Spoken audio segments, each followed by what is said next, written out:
ايوه خدها كده يا كريم. حبيب قلبي ده، حبيب قلبي فنانس. اسمه فنانس ولا ايه؟ اسمه فنانس تقريبا. فنانيس. يلا بقى.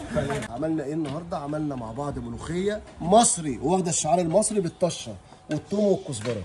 عدلهم حله محشي بالبصل جديده مختلفه بعيده عن الكرنب وورق العنب والقصه اللي احنا كلنا عارفينها دي. شويه باميه بطشه الكزبره والثوم واللحمه الضاني، ومعايا كمان رز ابيض عدل الباميه بتاعتنا النهارده.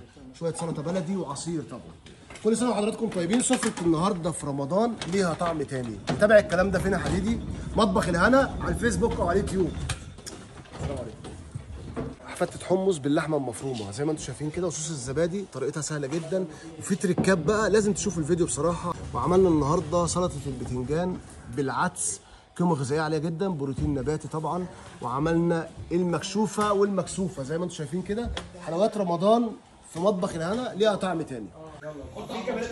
ماشي يعني دلوقتي عايزين حالا دلوقتي. يلا يا استاذ انجز. انجز يا استاذ. الساعه 3 و5. طب انجز يا استاذ. حسمنا الامر وحطينا النقط على الحروف في شعريه بالخشاف والمكسرات، واخده قراصيه ومشمشيه وتين زي ما انتم شايفين كده. حاجه عظمه على عظمه.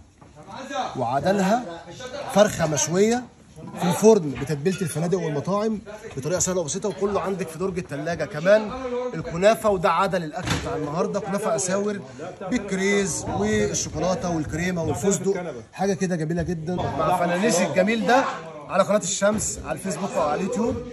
مطبخ الهنا كريم الحديدي. السلام عليكم.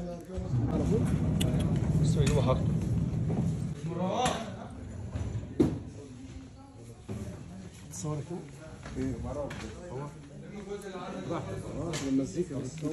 لا ممبار مصري بخلطه مصري واخد الشعار المصري. محمد الواد بتاع عمو الموضوع كبير عشان نلحق اقمص الديكور اهو.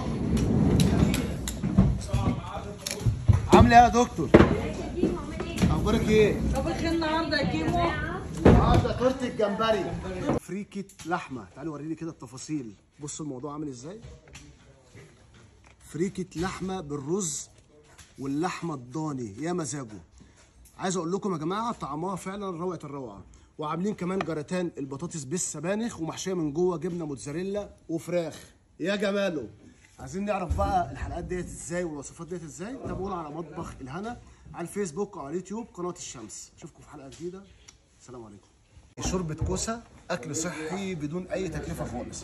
عملنا كمان هنا داوود باشا بالفراخ. دايما بنقول الداوود باشا يا اما باللحمه الكندوز يا اما باللحمه الضاني، وبيكون فيها نسبه دهون كبيره. ازاي بقى نشوف التفاصيل دي كلها مع ترافل كيك بالفواكه زي ما انتم شايفين كده. شويه كيك عندي موجودين عندي في الثلاجه، اقدر اعمل بيهم نوع حلا جديد ومختلف وحلو جدا جدا على السفره بتاعتنا. ازاي نشوف الكلام دوت في مطبخ الهنا على قناه الشمس على الفيسبوك او على اليوتيوب. كل سنه وانتم طيبين.